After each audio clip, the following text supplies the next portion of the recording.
चंदा ने एक दिन अपनी तीनों बहुओं को अपने कमरे में बुलाया। सासू माँ, आपने हमें बुलाया? रविवार को हमें राधा मौसी की लड़की की शादी में जाना है, तो तुम सब वहाँ पहली बार जा रही हो, तो मैंने सोचा कि अपने कुछ जेवर तुम्हें दे दूं वहाँ पहनने के लिए। अरे वाह सासू माँ, आपके पास तो बहुत ही अच्छा कलेक्शन है ज्वेलरी का।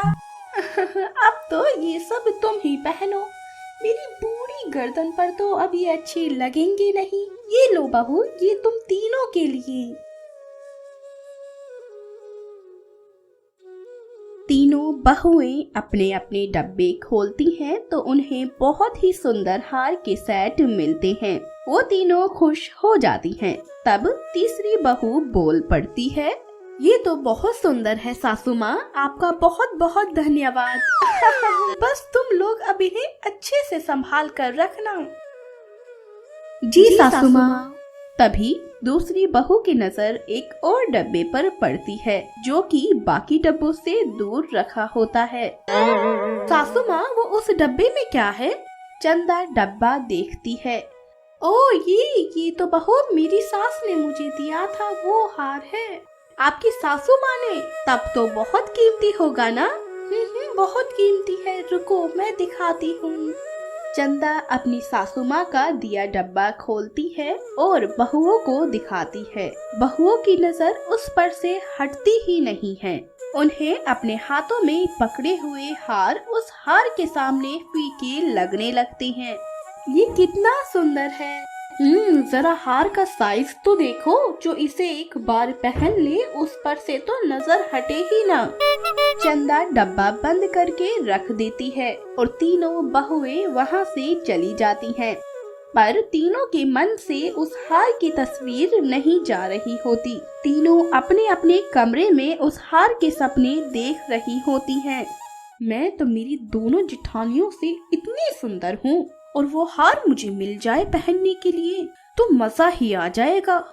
मेरा तो रुतबा ही अलग होगा। मेरी दोनों देवरानियां तो देखती रह जाएंगी। काश वो हार मुझे मिल जाए शादी में पहनने के लिए, सब मुझे ही देखेंगे। तीनों बहुएं उस हार को पहनने के सपने देखने लगती हैं। पर समस्या ये थी कि उस हार को अपनी सास से कैसे मांगा जाए। सासू माँ के लिए खूब पकवान बनाऊंगी, तब तो सासू माँ मुझसे ही खुश हो जाएंगी और तब मैं उनसे वो हार भी मांग सकती हूँ। सासू माँ मेरा कहा नहीं टालेंगी। वैसे भी मैं घर की बड़ी बहू हूँ। अगर मैं सासू माँ की खूब सेवा करूँ और उन्हें खुश कर दूँ तब तो वो हार मेरा। अगले दिन चंदा जब अपने कमरे से बाहर आती है तो देखती है कि घर बहुत ही ज्यादा साफ हुआ है। हर चीज अपनी जगह पर रखी है। कोने कोने की सफाई हुई है। अरे वाह, घर की इतनी सफाई, कितना अच्छा लग रहा है घर। अरे मम्मी जी, वो मैंने ही सफाई की है घर की। सुबह जल्दी उठ गई थी, सफाई की, पूजा की। अरे वाह बहू। चंदा अपनी तीसरी बहू से खुश हो जाती है। तभी पहली बहू आती है दवाई लेकर। माँ जी, ये लीजिए आपकी सुबह की दवाई। आपको खाली पेट खानी होती है ना? अरे हाँ, ये तो मैं भूल ही जाती हूँ रोज। आप चिंता मत कीजिए, अब से मैं आपको पूरा ध्यान रखूंगी। रोज आपको दवाई खिलाने की जिम्मेदारी मेरी। एक दिन चंदा को मार्केट जाना होता है। चलिए माँ जी, मैं चलती हूँ आपके साथ। नहीं नहीं सासू माँ के साथ तो मैं जाऊंगी। नहीं, मम्मी जी को लेकर मैं जाऊंगी। वो तीनों लड़ने लगती हैं। देखो तुम दोनों, मैं जानती हूँ इतनी सेवा क्यों करी जा रही है माँ की। आप जानती हैं तो हम जैसे कि बेवकूफ हैं। मुझे भी पता है, आप दोनों ये सब उस हार के लिए कर रही हैं।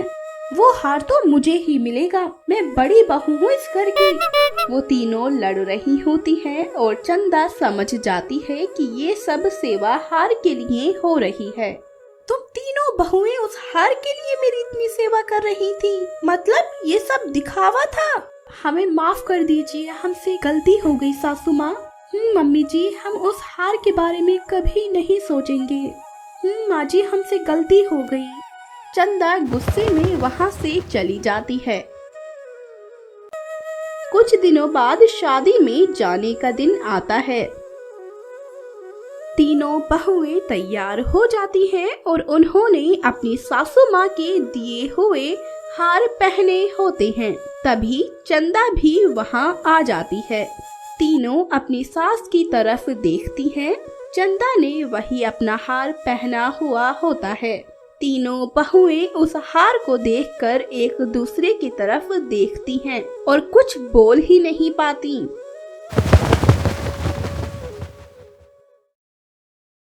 आपको हमारी आज की कहानी कैसी लगी ये कमेंट कर हमें जरूर बताएं और साथ ही चैनल को सब्सक्राइब करना और बेल आइकन को प्रेस करना ना भूलें ताकि हमारा और आपका साथ इसी तरह बना रहे। धन्यवाद।